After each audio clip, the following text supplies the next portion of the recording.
PEO1, ano ang status dyan? Kamusta dyan? Lasing na ba yung suspect? Pwede na ba natin papuntahin ang ating asset? Sir, pwede na natin papasukin ang asset, lasing na ang suspect. Sige. Sabihan ko na siya.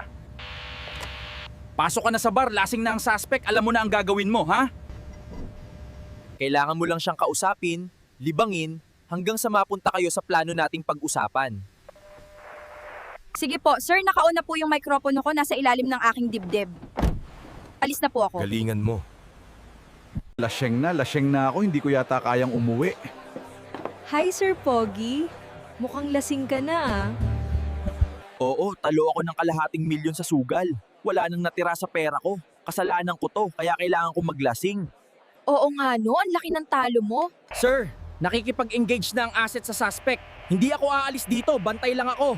Para kung ano't ano man, nandito ako sa likod. Yayamanin ka, sir.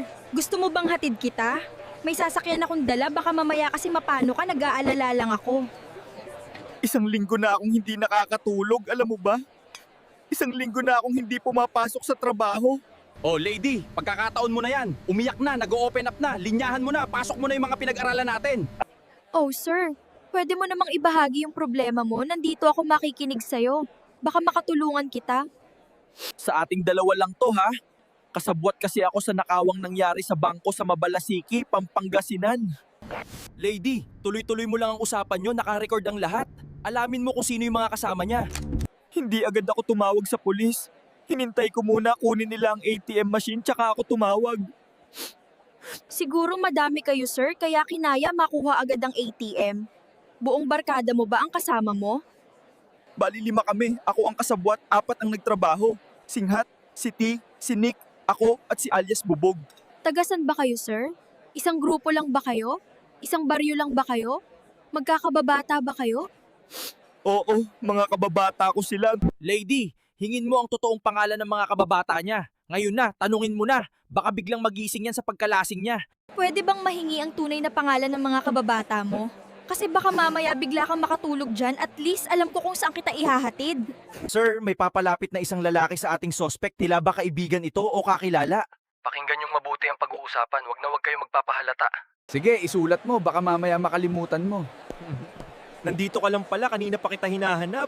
Tara na, umuwi na tayo, ang dami mo nang nainom. Ano bang nangyayari sa'yo? Isang linggo ka ng ganyan. Sir, umalis na ang suspect. I repeat, umalis na ang suspect kasama ang kanyang kaibigan. Lady, balik ka na dito. Tapos na ang iyong misyon. Good job. Malaking bagay na ang nakuha nating impormasyon. Bibigyan na natin siya ng warrant of arrest sa lalong madaling panahon. Copy, sir.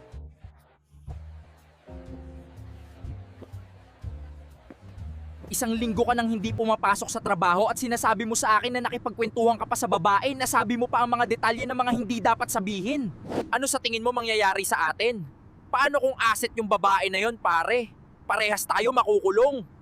Natalo ako ng kalahating milyon sa sugal, kaya naglasing ako at wala na akong pera. Ilang beses na kitang pinagsabihan, hindi ka nakikinig. Suko na ako sa'yo.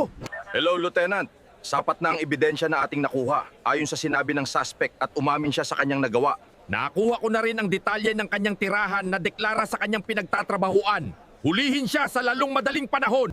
Sige sir, pakisend na lang po ang detalye ng kanyang address at pupuntahan namin agad-agad para magkaroon tayo ng mabilis na aksyon.